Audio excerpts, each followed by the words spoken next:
चिन्त्यव्यक्तरूपाय निर्गुणाय गुणात्मने समस्त जगदाधार मूर्तये ब्रह्मणे नमः। सर्वेभ्यो नमो नमः। प्रसिद्ध होरा शास्त्र का ग्रंथ बृहद जातकम का हम लोग अध्ययन कर रहे हैं। कल हम लोग 7 छंदों के विषय में पढ़ चुके हैं। आज हम 8वें छंद की ओर बढ़ेंगे।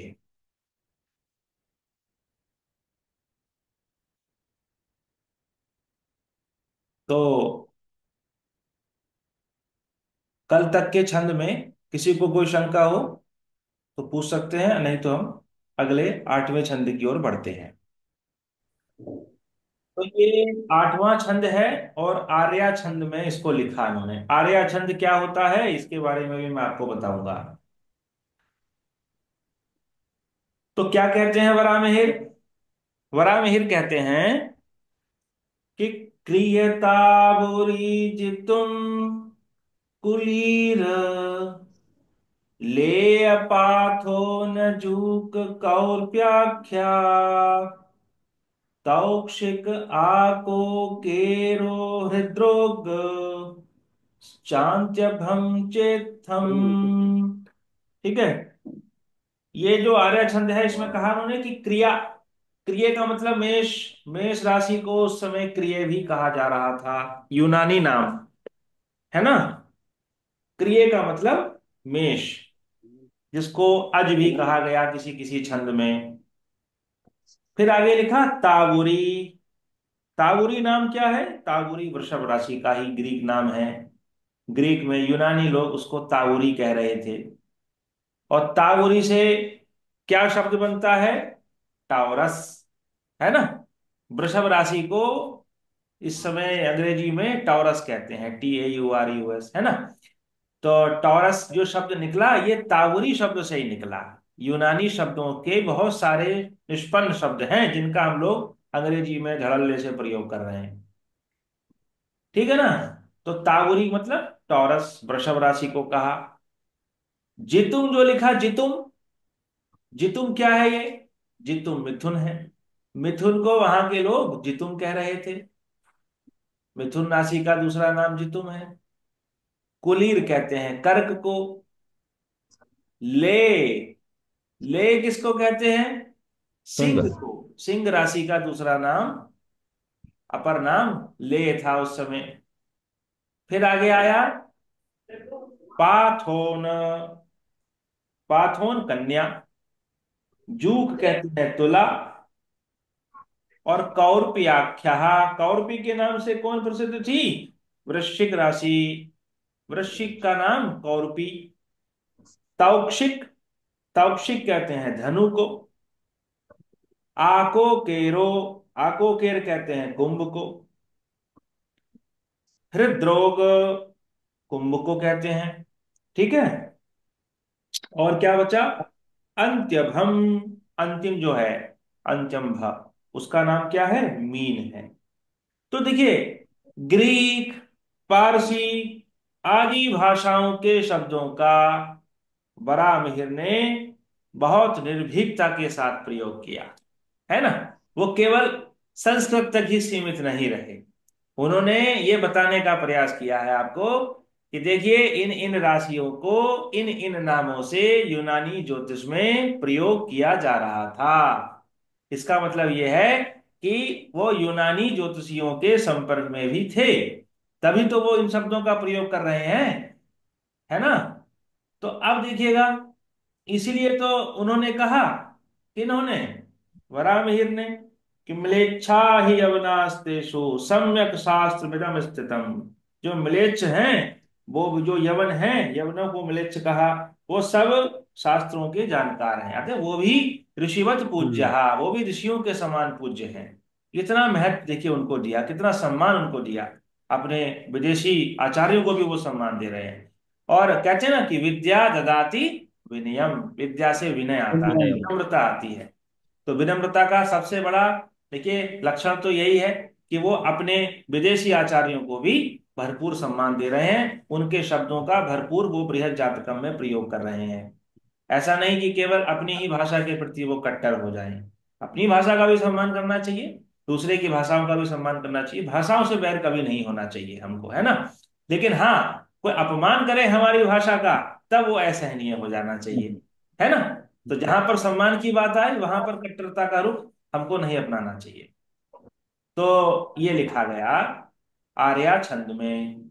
अब आर्या छंद बड़ा प्रसिद्ध छंद है, बहुत लिखा गया है इस छंद में, कवियों ने बहुत रचनाओं को लिखा है इस छंद की में। जैसे अब मैं आपको बताता हूं कि ये छंद होता क्या है दरअसल। तो ये एक मात्रिक छंद है, मात्राएं गिनी जाती हैं इसमें, 4 चरण इसमें होते हैं। पहले और तीसरे चरण में, चरण को पाद भी कहते हैं, 12 12 मात्राएं होती हैं। लिखा नीचे, देखिए श्लोक है इसका। यस्याह पादे प्रथमे द्वादश मात्रास्तथा तृतीयेऽपि अष्टादश द्वितीये चतुर्थ के पंचदशा आर्या। ऐसे ही इसको पढ़ा भी जाता है। जैसे ये हमने पढ़ा अभी, क्रियता बुरीजितुम कुलीर लेय पाथो न जूक कौरप्याख्या तौक्षिक आको केरो हृद्रोगश्चान्त्यभम चेत्थम। तो ये जो आर्या छंद है इसमें देख लिया आपने, पहले और तीसरे चरण में 12 12 मात्राएं, और दूसरे और चौथे चरण में मात्राओं की विषमता होती है। दूसरे चरण में 18 होती हैं, और चौथे चरण में 15 मात्राएं होती हैं। तो एक तरह से ये विषम वृत्त गिना जाता है। विषम वृत्त मतलब छंद का ही एक दूसरा नाम है वृत्त। ठीक है, ये समझ में आया आपको।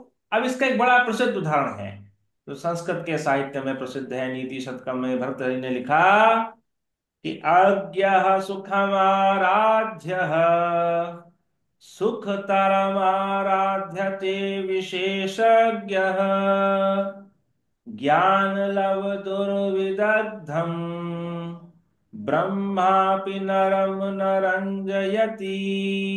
क्या मतलब है इसका भाई?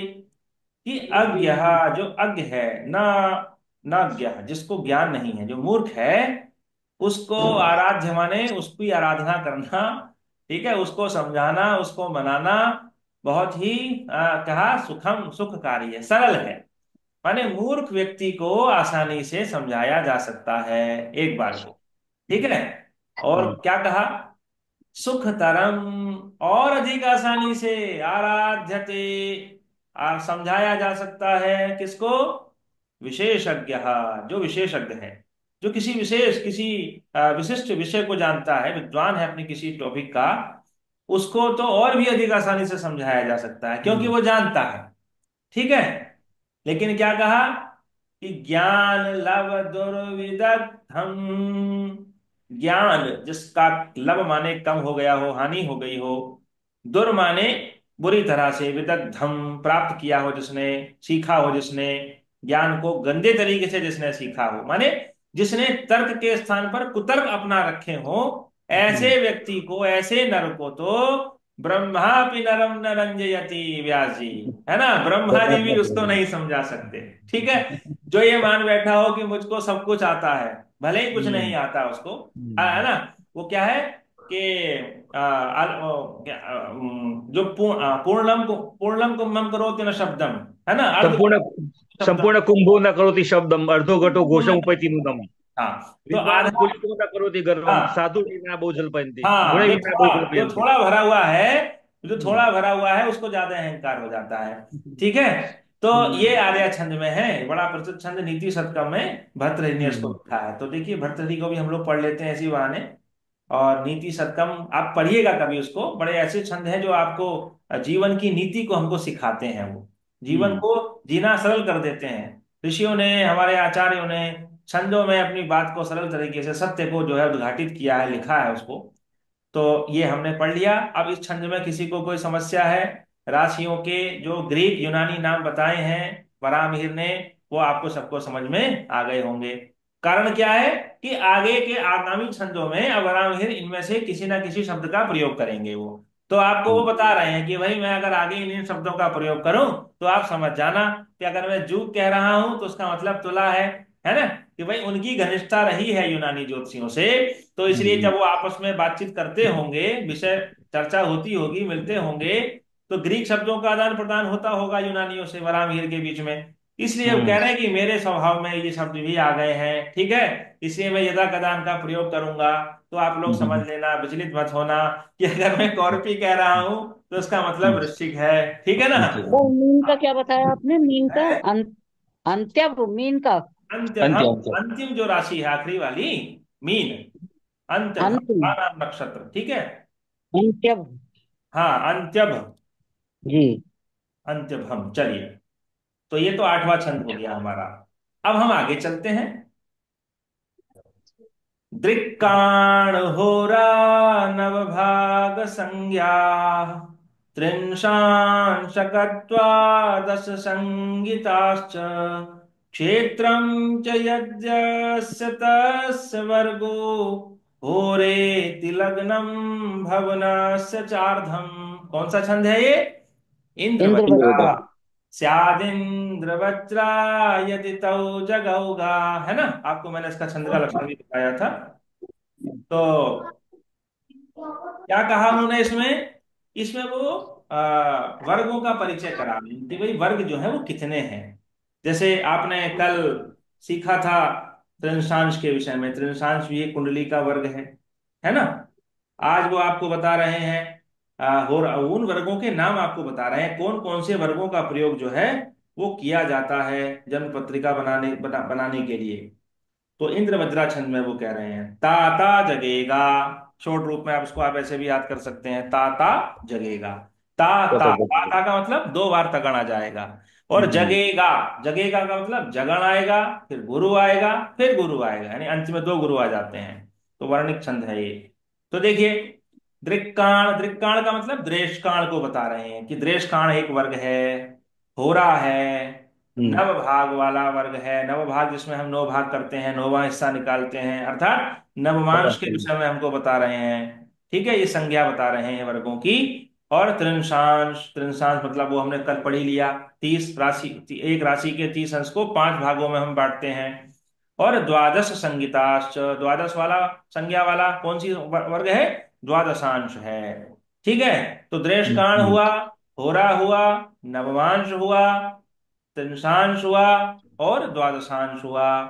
और फिर लिखा क्षेत्रम, छठा ये हो गया क्षेत्र, लग्न, या जस चतस। क्षेत्र क्या है? क्षेत्र लग्न भी तो है, उसका नाम लग्न भी है, भवन भी है। ये सारे नाम आपको सबसे दूसरे या तीसरे छंद में परिचय करा दिया था वरामिहिर ने। तो कहा क्षेत्र कहो, भवन कहो, राशि कहो, लग्न कहो, एक ही बात है, एक ही पर्याय है। तो क्षेत्र हो गया, तो छठवां ये हो गया। अब अगर आप इसमें ध्यान से देखो, तो भाई द्रेष्काण, द्रेष्काण क्या होता है? राशि का तीसरा भाग होता है। गणना का वो आगे बताएंगे, अग्रिम छंद हम्म में आएगा इसका। यहाँ केवल आपको परिचय दे रहे हैं, प्रवेश करा रहे हैं वो, कि द्रेष्काण राशि का तीसरा भाग। द्रेष्काण भी जो है ना, वो ग्रीक शब्द है व्यास जी, ये हमारी भाषा का शब्द नहीं है। हम्म तो वही शब्द देखिए हम्म पूर्व के आचार्यों ने प्रयोग किया। अब इसके माने ये निकल के आता है कि यवनी, जो यवन का ज्योतिष था, वो बहुत चरम पर था उस समय, इसके माने, है ना। हम्म देखिए बृहद पाराशर होरा शास्त्र में भी दृष्टांत शब्द ही मिलता है हमको। और बड़ा उसमें बृहद जातकम में भी वरामहिर इसी शब्द का प्रयोग कर रहे हैं। बाद के ग्रंथों में हम्म भी सारावली इत्यादि में भी इसी शब्द का प्रयोग किया गया। तो इसके माने यह है कि यवनों का जो प्रभाव रहा है हमारे ज्योतिष पर, वो हम्म, बहुत, मतलब गहन है। विकट रूप से रहा है ना। इसको हम ये हम्म मान सकते हैं अब। चलिए, तो ये कह दिया उन्होंने संज्ञा, और त्रिंशांश बता दिया। अब द्वादशांश बता दिया। अब देखिए, त्रिंशांश जो है उसमें क्या है? त्रिंशांश, क्षेत्रम च यस्य च तस्य वर्गो होरेति लग्नम। त्रिंशांश में 5 वर्गों की, पांच जो 5 ग्रह हैं, पंच तारा ग्रह जिनको हम कहते हैं, मंगल बुध हम्म गुरु शुक्र शनि के आधार पर होता है। अब बता रहे हैं आपको वो वही जो है, जो हो रहा है, हो रहा दूसरे छंद में जब वो हमको पढ़ा रहे थे वरामिहिर, होरेत्य होरात्र विकल्प में के वांछन्ति पूर्वा परवर्ण लोपात, बताया था ना उन्होंने, हम्म, कि अहोरात्र में से आ और त्रय का रोप कर देने से होरा शब्द बन जाता है। बराबर। लेकिन होरा है क्या? अब उस होरा के विषय में आपको बता रहे हैं, वो उस होरा से मतलब क्या है। तो होरा का मतलब यहाँ पर कुछ और है। यहाँ पर कह रहे हैं तस्य वर्गो होरेति लग्नम भवनस्य चार्धम, जो लग्न है, भवन है, उसका आधा भाग ही हो रहा है ना। इसकी गणना भी यहां पर नहीं बताई उन्होंने, केवल परिचय करा दिया।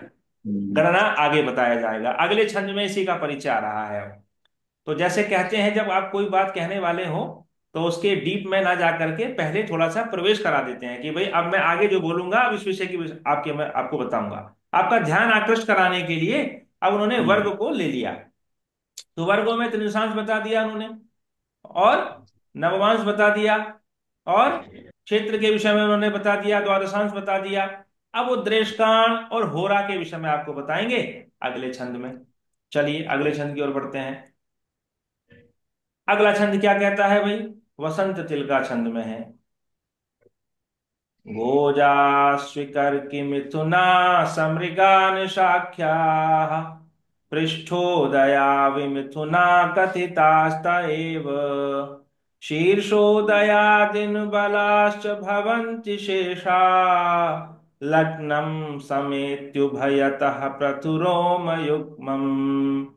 ये वसंत तिल का छंद है। ये भी हम पढ़ चुके हैं क्या होता है ना, कितनी मात्राएं होती हैं। मैं बार बार आपको नहीं बता रहा हूं, जब हमने प्रारंभ में पढ़ लिया था वसंत तिलका के बारे में। तो गोजा स्वीकर की मिथुना समृगा निशाख्या, ये राशियों की प्रकृति के विषय में बता रहे हैं, राशियों की प्रकृति किस प्रकार होती है। तो गो नाम, गो शब्द से किसका बोध होता है? गौ यानी वृषभ का बोध होता है। गौ वाली जो पशु वाली राशि है, गौ से संबंध रखने वाली, वो क्या है? वृषभ। ठीक है। और लिखा आगे उन्होंने अजा, अज, अज के विषय में आप जान गए, अज यानी कि मेष। और अश्वी, अश्व कहते हैं, अश्व से संबंध जो रखती है राशि, वो कौन सी राशि है? इसका एक भाग अश्व की भांति है, घोड़े धनु। की धनु। भांति है, धनु। धनु राशि है वो। ठीक। कर की, कर की से मतलब क्या है? कर्क राशि। ठीक है। राशि। और मिथुना, हाँ, और मिथुन राशि। कितनी राशियां हो गई ये?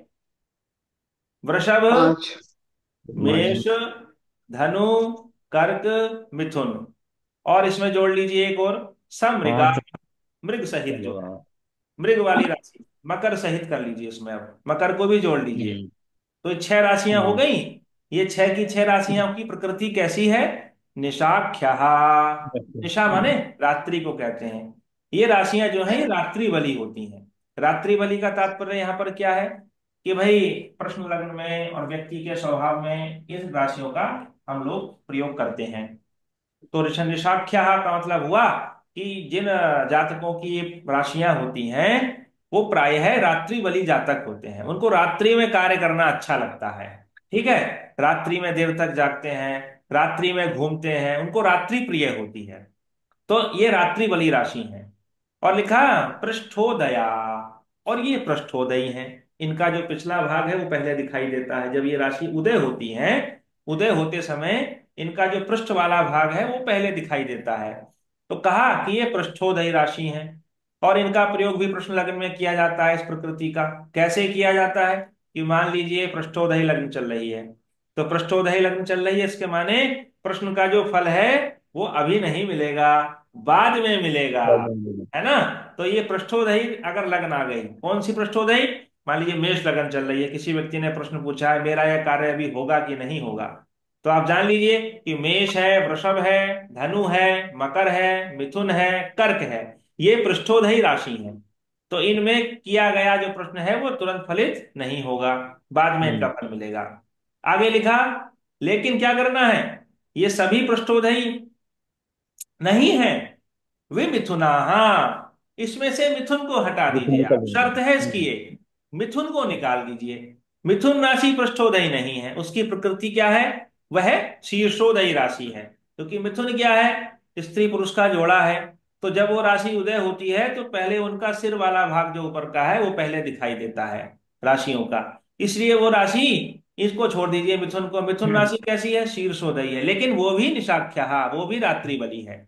ये सारी राशियां रात्रि बली हैं और सारी की सारी पृष्ठोदयी हैं। बस केवल मिथुन राशि जो है वो रात्रि बली तो है, लेकिन वो पृष्ठोदयी नहीं है बल्कि शीर्षोदयी है। कथितास्त एवं, ऐसा कहा, कहिए इसको। फिर आगे लिखा, शीर्षोदयादिन बलाश्च भवन्ति शेषा। जो शेष राशियां रह गई हैं वो सब की सब कैसी हैं? शीर्षोदयी हैं, देखो। दिन बली हैं। ठीक है, तो शीर्षोदयी और दिन बली भवंती शेषा। शेष राशियां कौन सी बच गई भैया? अब देखिए, मेष, वृषभ और मिथुन और कर्क, ये चारों ऊपर आ गई। अब क्या बची? सिंह बची, और कन्या बची, और तुला बची। तुला के बाद वृश्चिक बची, वृश्चिक के बाद धनु तो ऊपर आ गई है। उसके बाद क्या बची? कुंभ। मकर कुंभ। भी आ गई ऊपर, समृगहा हो गया। और कुंभ बची, कुंभ। और मीन बची। तो ये जो राशियां हैं ये कैसी हैं? शीर्षोदयी हैं, ठीक है, और दिन बली हैं। इन राशियों के जो जातक होते हैं वो दिन में बड़े एक्टिव हो जाते हैं। ठीक है, और मान लीजिए इनका प्रश्न लगन में प्रयोग कर लेते हैं। जैसे किसी ने पूछा कि मेरी वस्तु चोरी हो गई है, कब चोरी हुई थी इसका पता लगाना हो आपको, तो रात्रि बली की लगन अगर आ गई है तो इसके माने रात्रि में चोरी हुई है। दिन बली लग्न आ गई है तो व्यक्ति, इसके माने व्यक्ति की जो वस्तु है वो दिन में चोरी हुई है। ऐसा करके इसका प्रयोग प्रश्न शास्त्र में भी किया जाता है। लग्नम समेत्युभयतः पृथुरोम युग्मम। पृथुरोम कहते हैं जो मछलियां हैं, है ना, मीन का मीन जो युग्मम है, मीन। जो जोड़ा है। तो मछलियों की जो जोड़े वाली राशि है वो कौन सी राशि है भाई? ऐसी उभयोदयी। है, मीन। मीन। मीन राशि है। तो मीन राशि कैसी है? समय उभय उभयता। उभयोदयी। उभयता का मतलब उसमें दोनों स्वभाव हैं। ठीक है ना? तो मीन राशि जो होती है वो कैसी होती है? वो पृष्ठोदयी भी है और शीर्षोदयी भी है। अब आप मीन राशि के स्वरूप को देखें तो एक तरफ क्या है? सिर, और एक तरफ क्या है? पूंछ, एक मछली का। और दूसरी मछली का विपरीत है। यानी जब ये उदय होगी तो सिर भी दिखाई देगा और पृष्ठभाग भी दिखाई देगा। यानी कि शीर्षोदयी भी होगी और पृष्ठोदयी भी होगी। इसलिए जो है ये राशि दोनों तरफ से उदय होने से उभयोदय कही गई है। तो किसी का जन्म हो, है ना, प्रश्न का विचार करना हो, यात्रा करनी हो, कोई मुहूर्त निकालना हो, इनमें हम इन राशियों के, इन चिन्हों का, इन स्वभाव का हम लोग विचार करते हैं। ठीक है ना? अब आगे एक बढ़ बार जाते, रिपीट कर दीजिए सर, एक बार रिपीट कर दीजिए। रिपीट कर दें। गो कहते हैं, गो शब्देन वृष उच्चते। वृषभ। गो से वृषभ। वृषभ का उच्चारण वृषभ। किया। वृष राशि है ये। अजा, अजा नाम किम? अजो मेषः। मेष। ठीक है, और अश्वस्यास्तिश्री धन्वी। अश्व वाली जो राशि है वो धन्वी है। कर की कहते हैं कुलीरहा, अर्थात कर्क राशि। मिथुन, मिथुन राशि प्रसिद्ध एते। ठीक है, और समृद्ध अर्थात मृगेण सहित। ये जो षड राशियां हैं, षड राशियों निशाख्या रात्रि बलि संज्ञा भवंती। बस क्या करना है? पृष्ठोदया विमुथना। मिथुन राशि जो है वो पृष्ठोदयी नहीं है, वो शीर्षोदयी है। ठीक है ना? जी। शेष बची राशियां शीर्षोदय और दिन बली। अगले छंद की ओर बढ़ते हैं अब हम। 11वां। 11वां छंद है ये। इसमें आइए साहब, ये कौन सा छंद है? मंदाक्रांता छंद है ये। ठीक है, मंदाक्रांता छंद में अब वो आपको बता रहे हैं। क्रूरः सौम्याः पुरुषवनिते, ते चारागद्विदेहा, प्रागादीशाः क्रियवृषनिर्युक्कर्कटाः सत्रिकोणा, मार्तण्डेन्द्वौरयुजि समभे, चन्द्रभान्वोश्च होरे, दृक्काणाः स्युः स्वभवनसुत, त्रित्रिकोणाधिपानाम्। क्रूरः सौम्यः, राशियों की एक प्रकृति और होती है। वो राशियां क्रूर भी हैं, उनके अंदर क्रूरता का लक्षण भी है। और वो राशियां सौम्य भी हैं।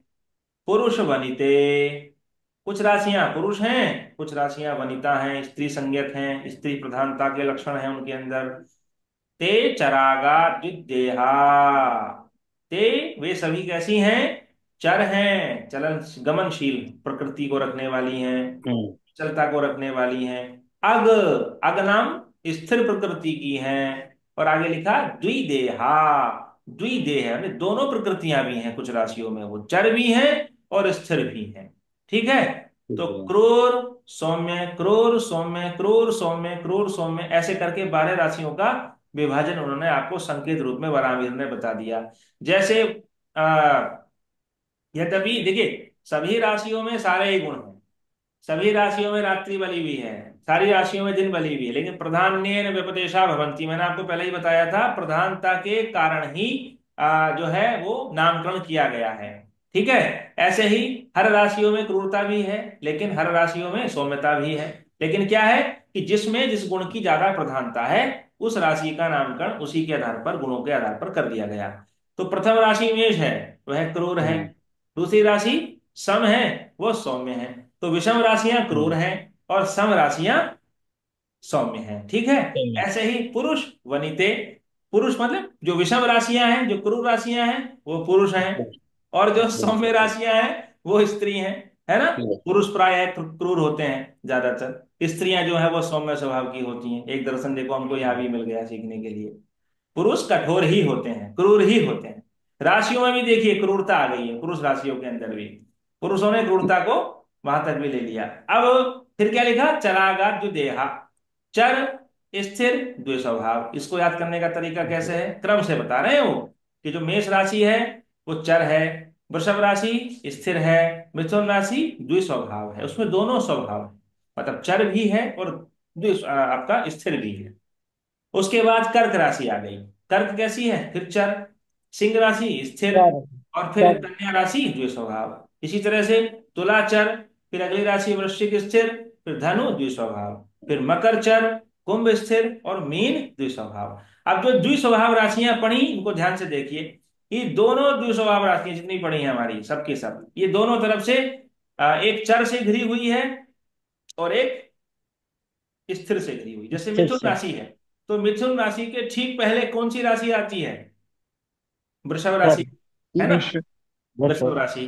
और मिथुन सोम। राशि के ठीक बाद कौन सी राशि आ रही है, कर्क राशि। चर। यानी कि मिथुन यानी कि द्विस्वभाव राशि से ठीक पहले स्थिर राशि है और ठीक बाद में चर राशि है। इसलिए इसके अंदर स्थिर, पहले स्थिर के गुण होते हैं और फिर चर के गुण आ जाते हैं। यानी प्रथम जो अर्धांश है राशि का, जो स्वभाव राशियों का 15 अंश तक का, उसमें स्थिरता का स्वभाव है। क्यों है, क्योंकि वो ठीक स्थिर राशि के बाद आई है, तो पूर्व के गुण भी उसमें आ गए हैं, आधिक्य आ गया है। लेकिन उसके बाद में कर्क आ रही है तो फिर कर्क का प्रभाव आ गया। तो अंतिम के 15 अंशों में वो चर जैसा लक्षण प्रकट करती हैं ये राशियां, इसलिए इनको जो स्वभाव राशियां कहा गया।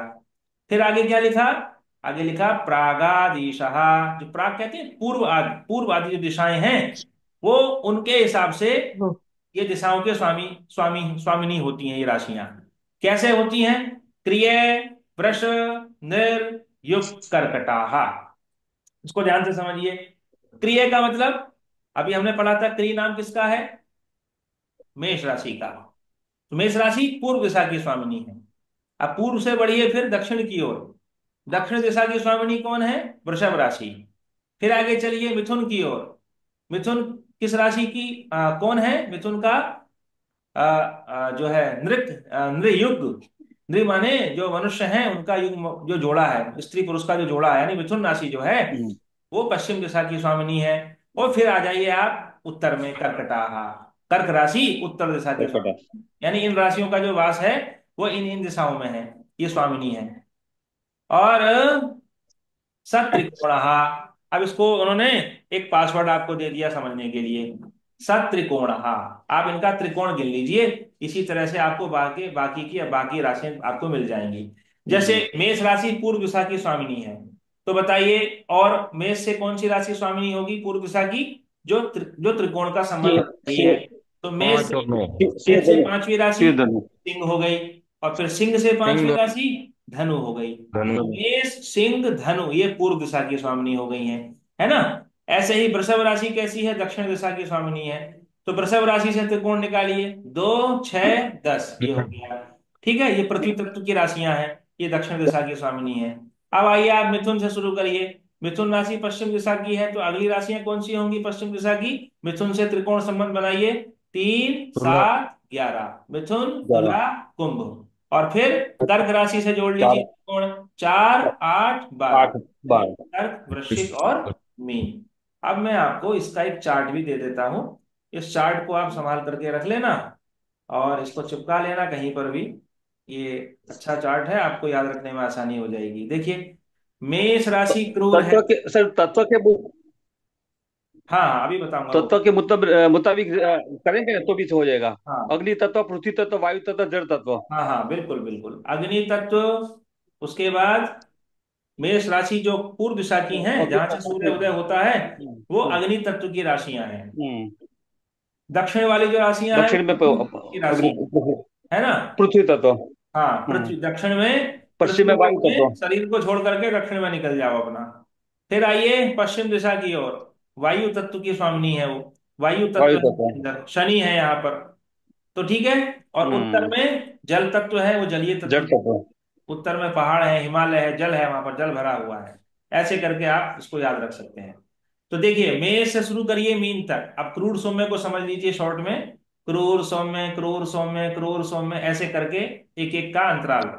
ऐसे ही पुरुष स्त्री में देख लीजिए आप, मेष पुरुष है, वृषभ स्त्री है, फिर अगली राशि पुरुष, फिर स्त्री, पुरुष स्त्री पुरुष स्त्री, इस क्रम से चल रहा है। चर आदि का देखिए आप, चर स्थिर द्विस्वभाव, चर स्थिर द्विस्वभाव, चर स्थिर द्विस्वभाव, इस तरह से हो गया। और दिशाओं का देख लीजिए, पूर्व दक्षिण पश्चिम उत्तर, पूर्व दक्षिण पश्चिम उत्तर, पूर्व दक्षिण पश्चिम उत्तर, ऐसे हो गया। और शीर्षोदय ये हमने समझ ही लिया। मेष राशि कैसी है? चतुष्पदी राशि है, 4 पैरों वाली राशि है। मेष क्या है? 4 पैरों वाला पशु है ना। हम्म। वृषभ भी, बैल, वो भी 4 पैरों वाला पशु है, तो चतुष्पदी राशि है।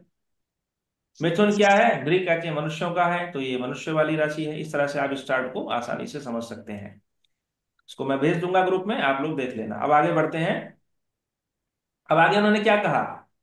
मार्तंडेन्दुर्युजी समभे चंद्रभान गोश्च होरे। अब ये होरा को बता रहे हैं कि होरा है क्या। होरा बताया उन्होंने, भवनस्य चार्धम। अभी बताया था आपको पिछले छंद में उन्होंने, कि भवन का जो आधा भाग है, जो लग्न का आधा भाग है, लग्न का कितना होता है? एक लग्न, एक राशि, 30 अंश की। तो उसका ठीक एक है। आधा भाग करिए 15 अंश का, वो क्या है? होरा है। और वो होरा कैसे बनती है? वो होरा ऐसे बनती है, मार्तंड, इंदूर, अयुजी। अयुजी का मतलब जो अयुग्म, जो विषम राशियां हैं, विषम। ये प्रथम होरा मार्तंड की होगी, सूर्य की होगी। और दूसरी होरा इंदु, मार्तंड इंदु। इंदु शब्द है इसमें, संधि विच्छेद करेंगे आप इसका, तो मार्तंड चंद्र। इंदु। तो इंदु कहते हैं चंद्र। चंद्रमा को। तो चंद्रमा की होरा हो जाएगी दूसरी होरा, यानी प्रथम 15 अंश जो है वो सूर्य की होरा, और बाद के 15 अंश वो चंद्रमा की होरा होगा।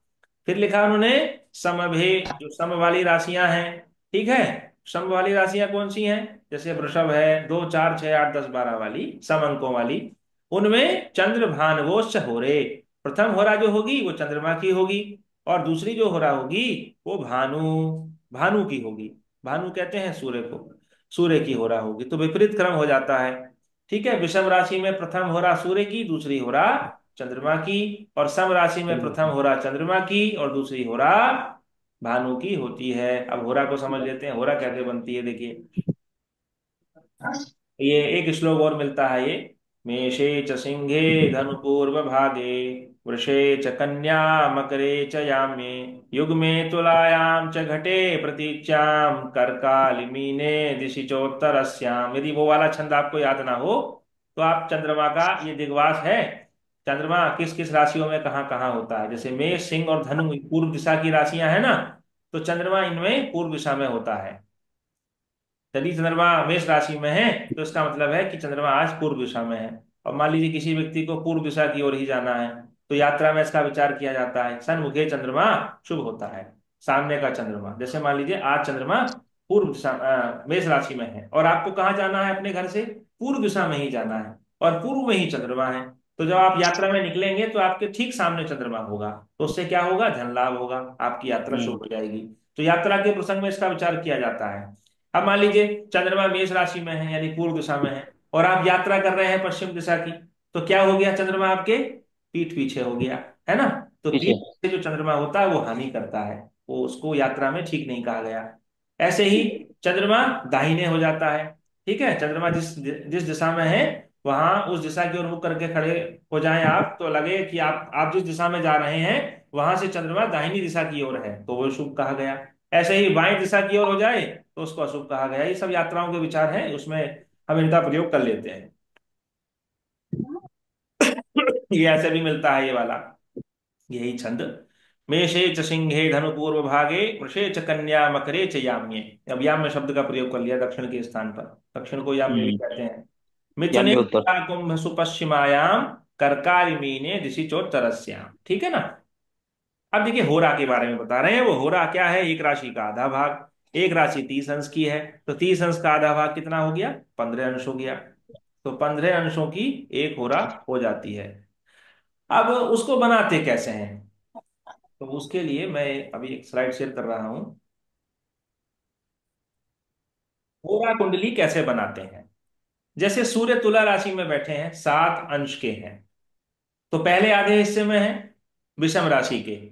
राशि कैसी है? तुला, विषम। विषम। तो ये ग्रह जो है विषम राशि के पहले 15 अंशों के अंदर अंदर आ गया, तो बताइए 15 अंशों में कोई ग्रह हो तो वह किसकी होरा में जाएगा? सूर्य सूर्य सूर्य की। सूर्य की एक होरा होरे में। में जाएगा। इसको हम सूर्य की होरा, सूर्य की। सूर्य की राशि में लिख देंगे, सिंह राशि में। होरा कुंडली में सिंह राशि के स्थान पर हम सूर्य को लिख देंगे। अब चंद्रमा को देखिए, चंद्रमा कर्क राशि में 9 अंश पर है, तो बताइए कर्क हाँ। राशि कैसी राशि है? तो सम राशि है। सब सम चंद्र राशि में, चंद्र की होरे। हाँ, सम कम। राशि के पहले जो 15 अंश होते हैं वो चंद्रमा के ही होते हैं। चंद्रमा की होरा में चंद्रमा चले गए। इसी तरह से मंगल को देखिए, मंगल मेष राशि में 25 अंश के हैं, यानी विषम राशि के बाद के 15 हाँ। अंश में, बाद की होरा में है। तो विषम राशि में हाँ। बाद की होरा किसकी होती है? चंद्रमा की होती है। चंद्र की। तो हाँ। मंगल चंद्रमा की होरा में चले जाएंगे। आपको समझ में आया कि नहीं? हम्म। आ गया आ गया। अब होरा कुंडली कैसे बनाते हैं ये आपको बता देता हूं व्हाइट बोर्ड के द्वारा।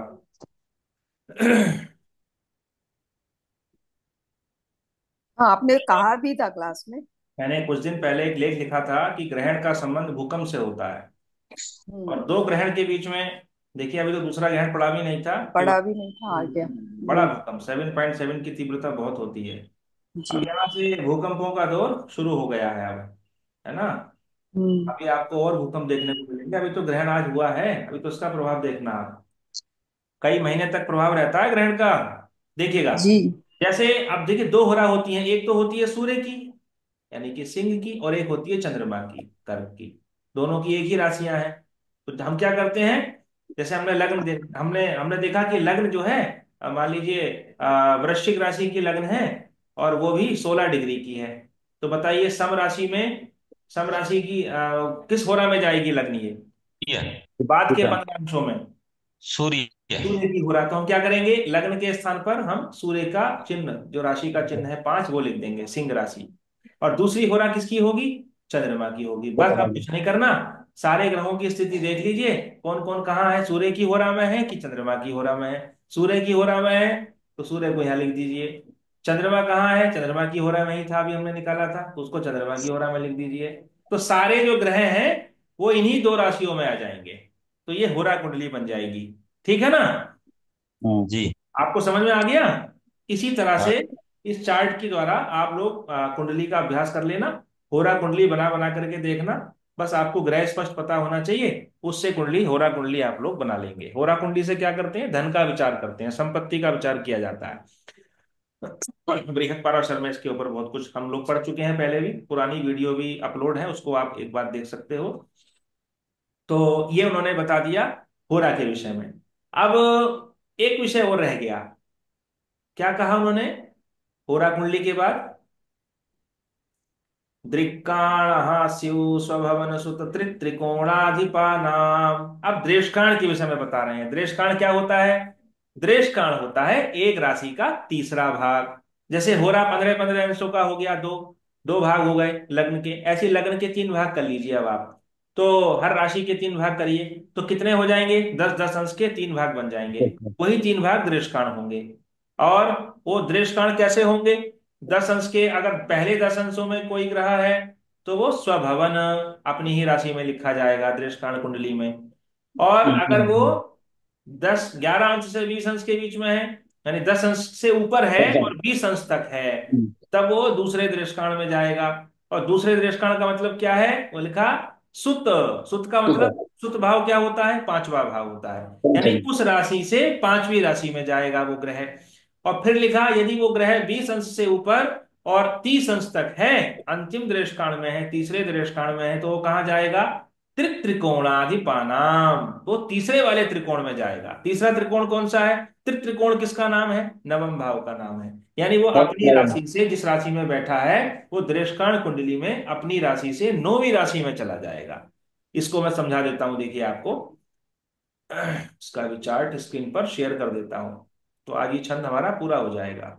देखिए, ये दृष्टान चक्र है, इसको कैसे बनाएंगे, इसको देखिए। जैसे लग्न कितनी है हमारी, 7 अंश, 7 राशि पार करके और 20 अंश की लग्न है। तो 20 अंश की लग्न है, इसका मतलब क्या है कि 20 अंश पूरे हो गए हमारे। तो अब लग्न कहाँ जाएगी, कौन से दृष्टान में गई, तीसरे दृष्टान में चली गई, है ना। भाई 10 अंश तक पहला दृष्टान होता है, 20 अंश तक दूसरा दृष्टान होता है, और 20 अंश के बाद कौन सा दृष्टान होता है, तीसरा दृष्टान।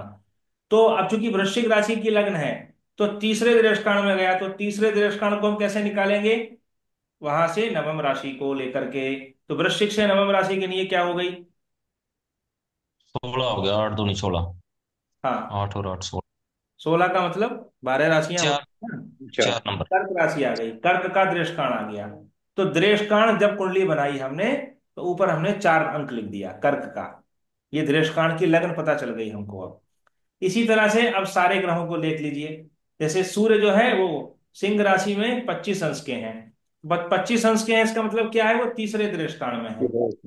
तो 5 और 8। सिंह राशि से नवम राशि गिन लीजिए। 5 और 8 13 मेष होगी। मेष राशि में सूर्य आ गए, मेष के दृष्टान में ऐसा कहेंगे। ऐसे चंद्रमा को देखिए, वृश्चिक राशि में 16 अंश के हैं, यानी दूसरे दृष्टान में है। तो वृश्चिक से पांचवा गिन लीजिए। 8 और 5 20। बारहवां हाँ, मीन।